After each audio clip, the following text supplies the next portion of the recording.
everybody. Welcome to the BizFuel Podcast. I'm your host, Eric Godoy, and the BizFuel Podcast is all about finding out what it takes to fuel your business today. And hopefully we'll get some great insights and some shares on how we can all just become better at our business. Today, we're really lucky to have our guest. JJ Carolan is the founder and chief copyright of JJ's House of Brand and Copy, and the founder of Inked Copy School for Conscious Entrepreneurs. How are you doing, JJ? Thank you for being on today. Hi, Eric. Thank you for having me. I'm super excited. We're excited to have you here. Real quick, you're involved in two different businesses here. Could you quickly walk us through what you do in your businesses? Sure. I help entrepreneurs write words that get them hired. So whether I'm writing their websites or their email nurture sequences or teaching them how to do that, I teach entrepreneurs, or I write for them, how to use words in a way that's going to attract the clients that they want to work with and have them whip out their wallets, which is what we're hoping for. That's great. We all need them to whip out their wallets in the end and to talk to the right people. So what inspired you to start this business? Great question. I started as a copywriter because I had launched a business 10,000 million years ago. I mean, back in my day when you had to write a course, you wanted to do a course, right? And you had to get a PowerPoint and then pay someone to attach the audio and export it as an MP4. Like, we couldn't do that ourselves. And then I had to code a website. So I was creating these courses for board certified behavior analysts. And I was selling them. And so I had to create a website. I had to learn about copywriting. I had to learn about marketing. I had to learn about funnel building and all this stuff that was brand new in the online world. And as much as I loved my little business, I fell in love with the marketing side much more than anything else. So years passed, I became a certified life coach. I launched a few life coaching businesses, and I was like, I'm a creativity coach. No, I'm a mom coach. And I realized I really just wanted to write new websites for myself over and over again. So I went back to school for copywriting, and I learned everything one needs to know about copywriting and using words in an ethical way. There's a lot of sleazy ways you can do it, but I learned about how to use them in a way that isn't going to do damage to the people reading them. And I've been a copywriter ever since. So that's amazing. So you came out in the beginning, not real clear where you were going, but you found it. And did you always know from the beginning that's where you were going to end up? Was there a message to be there, or it was just about getting out there and experimenting till your voice was found? Is that basically what happened? Yeah, I would say it was the experimenting. And sometimes you also when I was a little girl, if you said, what do you want to be? I said a writer and a mommy. But then I went to school for psychology, and I think it was both following, giving myself permission to follow the breadcrumbs. I'd committed to becoming a life coach, but this other thing was really exciting me. So I allowed myself to explore that on the side, the writing and the marketing, without saying, no, I'm doing this thing now, and this is what I do. And it also was like listening to what people wanted from me. People were coming to me asking me to write for them. And I was like, well, I'm not a copywriter. I can't do that, but okay, I'll do it. And just kind of allowing it to breathe. And maybe it wouldn't have gone anywhere. Maybe I would have been like, oh, I don't like writing for other people. That's a lot of pressure, but turns out I did. So that's amazing. You basically coming out, the universe knew what you were going to be, and you didn't know till the universe just came at you and said, listen, can you help? But people are asking you for help, and you didn't even recognize yourself as a person who is actually really good at it. And then you go from there. So, going out, it sounds like, you have this amazing introduction to this entrepreneur journey that we all go through. What were some of the biggest challenges you faced in the early days? Yes, isn't that the question? The biggest challenge in the early days was balancing this side hustle with working full time and raising my first kid. So just finding that I never doubted it would succeed. For some reason, I didn't have doubt. I didn't have to overcome anything like that. It was just finding the time. I was like, if I just had the time, I know it would just thrive. It would blow up. It would be amazing. But it was like 2:00 in the morning, and I finally got the baby to bed. I'm like, now I'm going to record my podcast, So finding the time was the big one. And the belief I did have to overcome was that I would be able to replace my income with a business.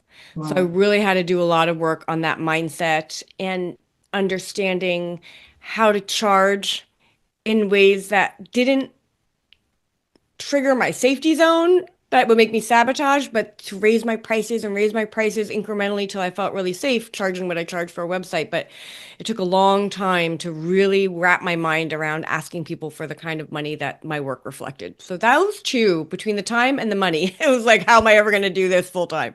Amazing. So, pretty meaningful things you're saying there, to go and you want to transition into this business full time, coming from your full time job and figuring out like just how to match up the mindset, but make sure you're charging appropriately to live and sustain yourself and have a business that's growing and thriving. So going through that part of the journey, at what point was there a defining moment where you were like, I think I'm on the right track? Oh, that's such a good question. I remember there was a moment when I had four life coaches approach me about writing their sites in like a week. And each one of those, I don't like to call them sales calls, but each one of those calls to explore if we were right fit, I did ask for confidently the fee that I wanted to charge to be able to leave my job. I just did it. I was like, we're doing it or we're not doing it. But if four people want Nice. this, there's a supply and demand here thing that's working. So I'm just going to do it. And then in the back of my head, I'm like, and if they don't want it, I'll find a way to make it less for them. But they all agreed.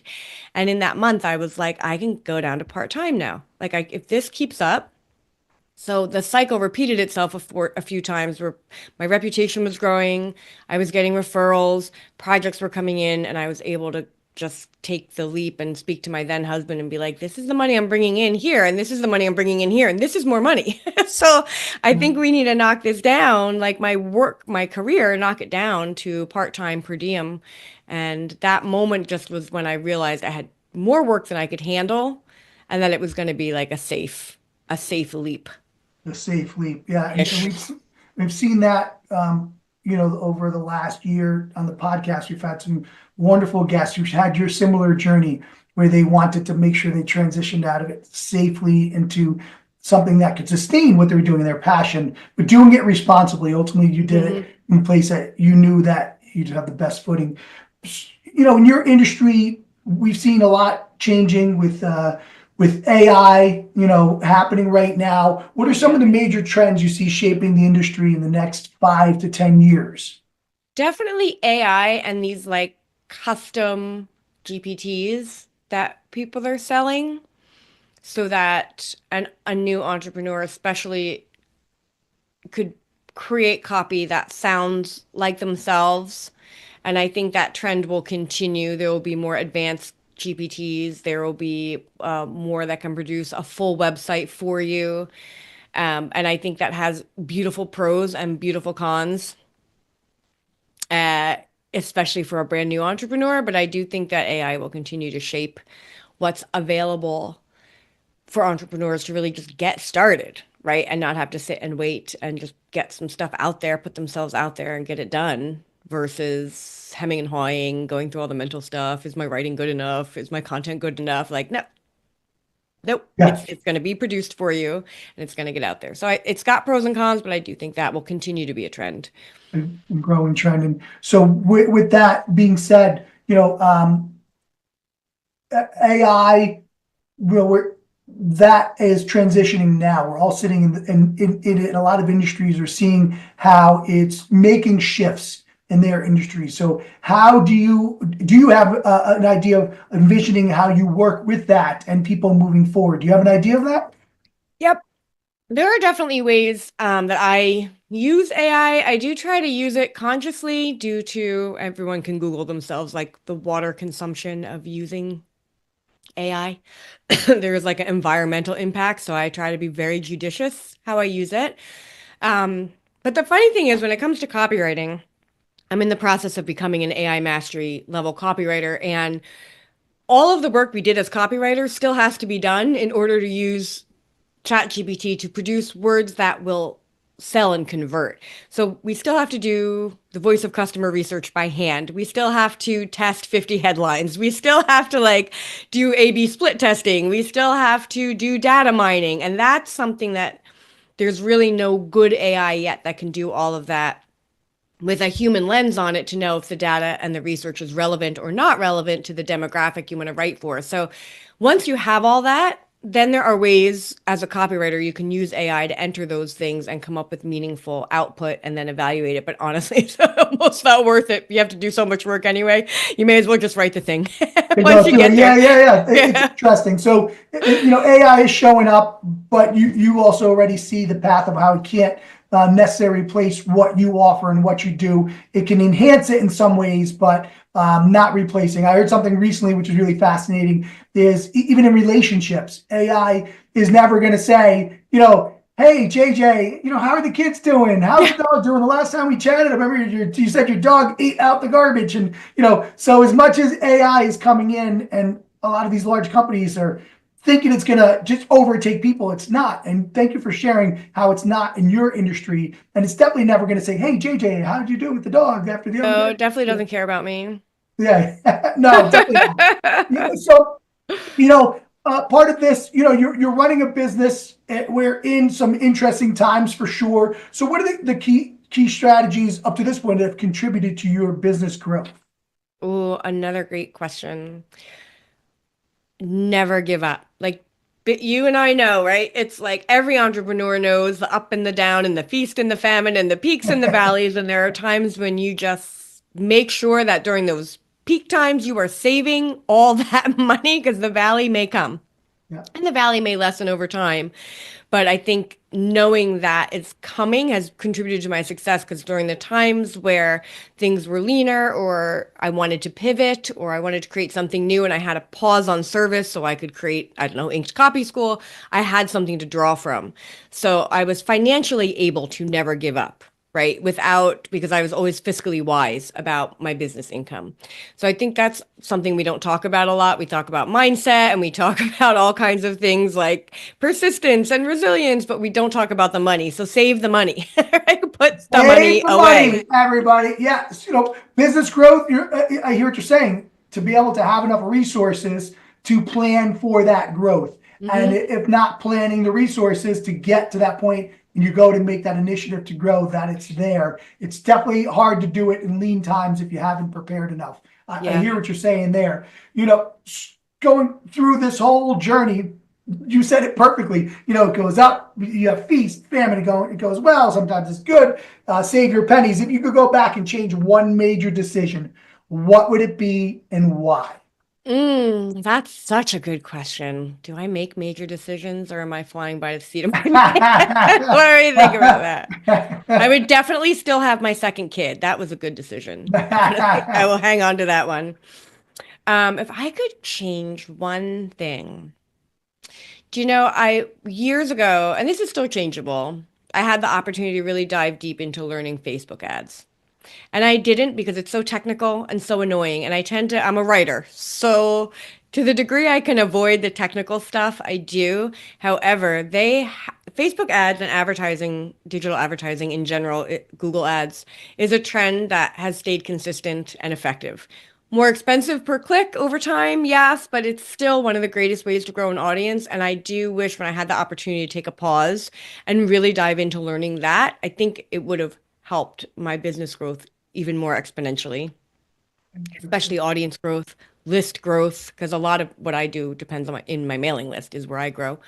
So that's something I would have liked to take the time to do. And then sometimes you tell yourself this story like, oh, I'll be 50 next year. My brain doesn't work the same way. Can I learn anything new? Like, you get in the back end of Facebook Ads Manager and you're just like, what is happening back here? So that I would have done differently, just learning a little bit more about digital growth strategies instead of relying so much on like referrals and growing a mailing list organically and that kind of thing.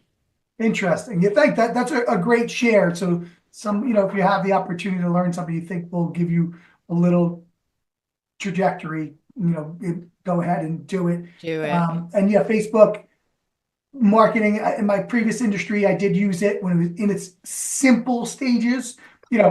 oh my goodness, I'm gonna say 10 years ago.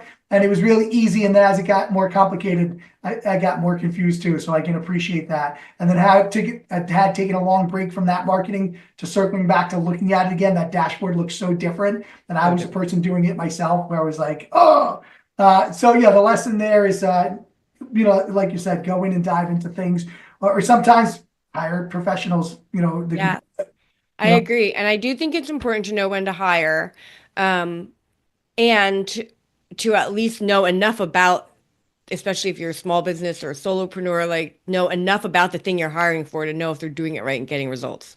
So ah, that, like, not to yes, pass off, especially Facebook ads. I mean, a Facebook ad manager can be $2,000 to $5,000 a month.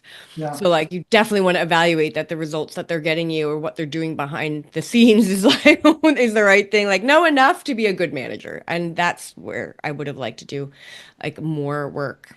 Yeah, know enough to be a good manager. And in the end, it is about, what in this case, talking business, I had a conversation with somebody recently and like to decide what their KPIs are going to be. Yeah. What's the scorecard? Right. Everybody might be different what their scorecard is, but how is this effective?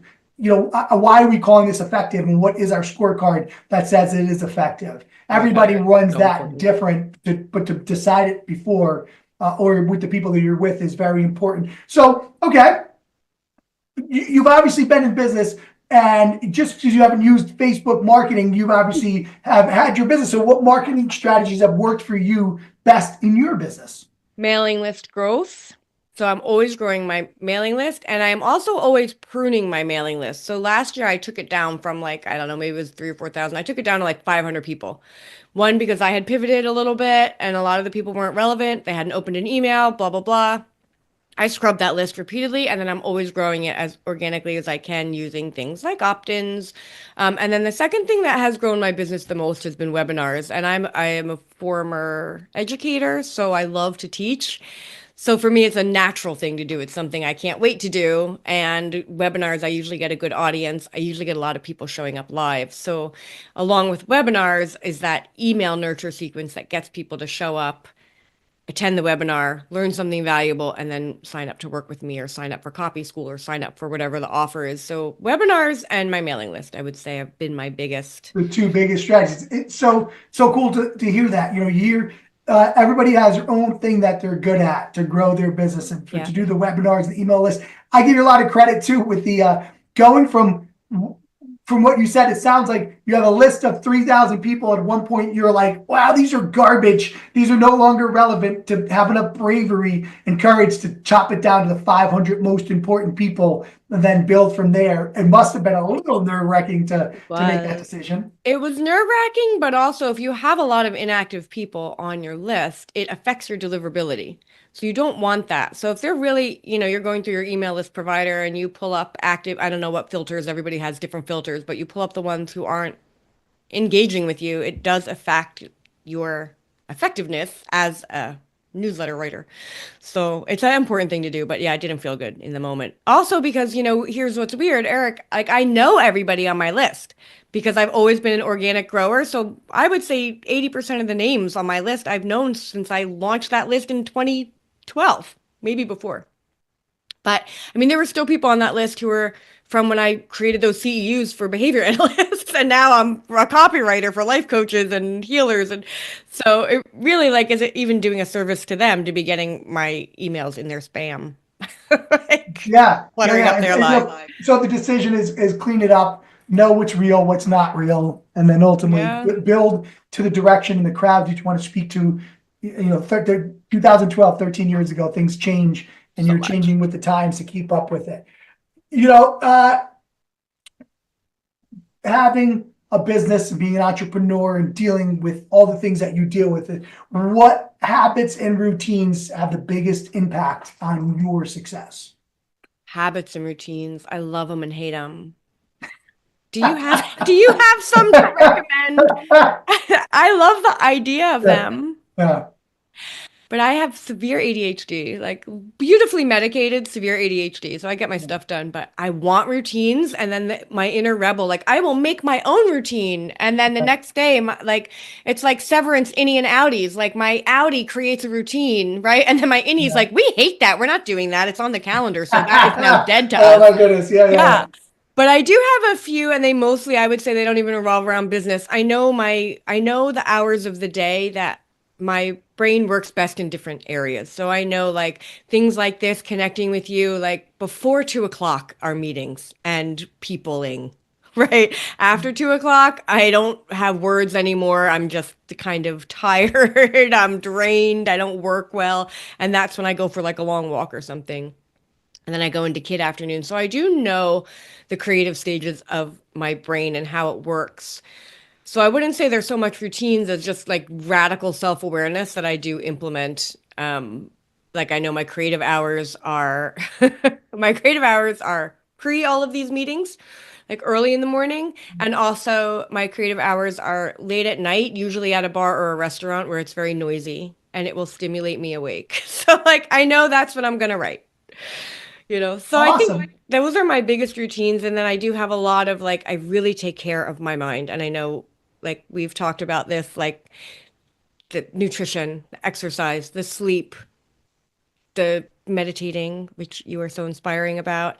Like, I take care of my brain. And those routines are the most important to everything else can go to hell in a handbasket. Oop, am I allowed to curse? You could. Yeah, of course you are. Totally, totally. But you listen, you have a routine and you have habits that are good for you, but your routine is to also not have a routine like on the actual work. But you have these, it sounds like you became aware of these hours that Yeah. work best for you. Listen, as an entrepreneur, to me, it seems like really a great part of the journey to be able to surrender to how your body and mind works best. Because we all attempt to muscle ourselves like, you got to get this shit done. Like, I've been at the office 8 o'clock at night, just delirious. Like, I Yeah. want to get this because I said I was going to do it.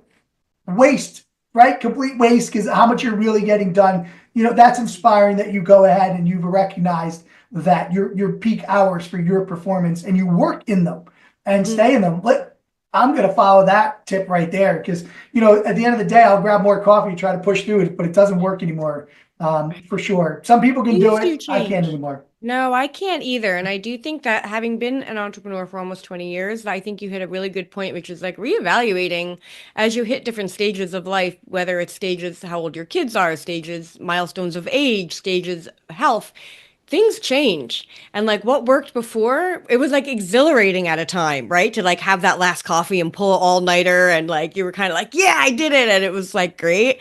Now that feels like the worst. It's Not. like a 2-day hangover. Like, Yes. So I do yeah. think that you hit on something really important, which is continuing to evaluate how you work well, when you can work. Like that's really important too. Yeah, Maybe hitting yeah. that every You quarter. know, so we're in this world in business. We're all entrepreneurs. Everybody takes this word different, the F word, right? How do you handle failure, and what valuable lesson has failure taught you? Oh, you go first. I go first. Okay. You want me to do that? Okay. I'll share with you my thing is my girls. I have a 13-year-old and a 10-year-old. They're growing up in the world. They have their challenges. One thing I always make sure that they go out and do head first is make mistakes. Because when I go to my girls, when they come home with a test grade that didn't work out, something like, hey, girls, what are mistakes for? And they go, to learn, Dad. And I go, okay. And I need to hear that myself sometimes too. But with failure is basically learning what doesn't work and to bravely abandon what doesn't work and basically look for what does work and find excitement in that every time. I have a quote right here is from Winston Churchill says, success is stumbling from failure to failure with no loss for enthusiasm. Ooh. So that is how I approach failure, or at least I tell myself, like, okay, we're gonna do this again, right? For sure. Yeah. So how about yourself? What is it, that has gotten you through your failures? I love that. Failure to failure without losing enthusiasm. I'm gonna borrow that. Yeah, Love Winston that. Churchill. Failure is such a loaded word. I invite it also.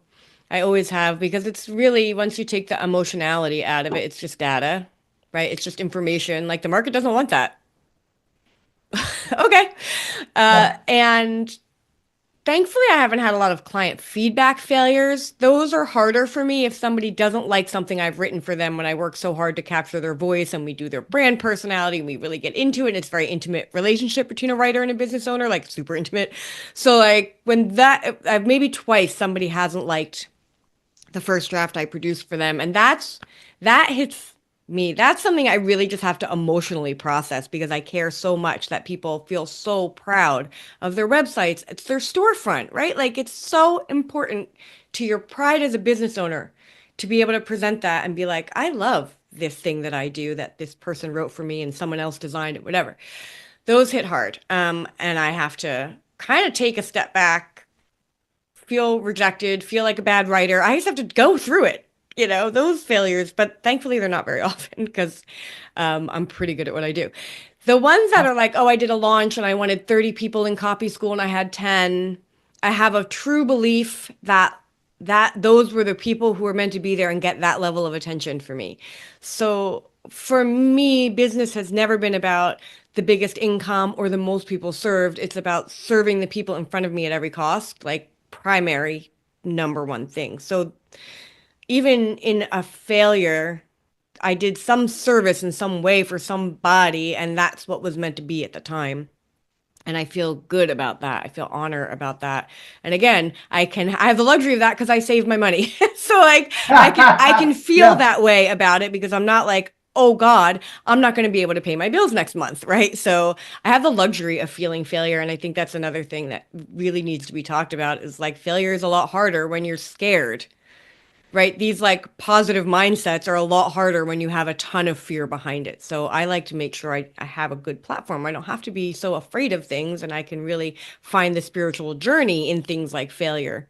But if I was scared, I wouldn't feel that same way first. I'd be feeling the fears and then have to Yeah. massage my way into a better way of thinking, better way, And go you know and what you'll I mean? go Different. through it. Yeah, yeah. And I give you a lot of credit because you're taking this and you're looking at this from a spiritual perspective where you're making a contribution and helping people and being of service and not worrying about the money or that goal of it was supposed to be 30 people, but it didn't, and it's 10.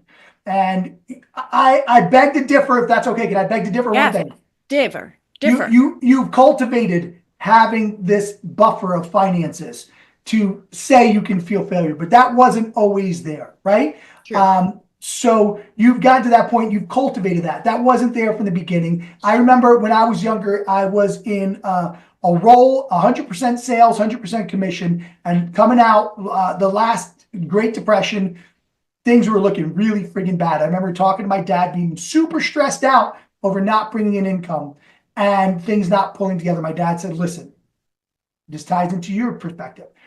Don't worry about the money. It will come. Serve the people, do all the right things. Do not think about the money at any point in that journey because it will come before you know it. Stay focused on the things that you want to be involved with and serving and being of service. And I Yes. did that. And while money wasn't coming in, it ultimately did. And it brought me to a better place. So thank you. You helped bring us to a better place too, knowing that sometimes we get so hung up on that failure that it's really Yeah. not about that. It's like, what are we learning and how are we here to be of service to Yes. people? And that's huge, huge, huge, huge. So, as we get ready to wrap up here, all this insights, inspiration you've shared have been wonderful, but we're going to ask you for one more insight or tip that if you could give one message to a future entrepreneur or leader, what would it be? Do it. Like, do it. I think Nike owns that. They are Oh, they just do do it. it. Just do it. I love it. I'm saying Do it. do it. There's no Okay. just about it, I don't think. I mean, it could be a haul. Yeah, But I yeah. think that entrepreneurship is like one of the greatest opportunities to grow yourself. So they're like, back to your point about failure, there's no failure in it. Like you learn so much. You learn about your own resilience, your own vulnerability. You learn about how to handle failure. You learn what a badass you are. You learn where you're not one. Like I don't think other than parenting and death, there's anything that can stretch and grow you. You have to deal with visibility and the wounds of visibility, and like everything is so confronting and exhilarating that if you have that seed in you and you're like, have this idea and you're like, I think I would like to do it, do it. You can't lose. There's like if you lose money, you didn't lose money. You invested in yourself and what you could learn. Right. So I think that entrepreneurship is one of the most brave, courageous, interesting things you could bring to the world. And also, like, none of us are going to die wishing we hadn't done it.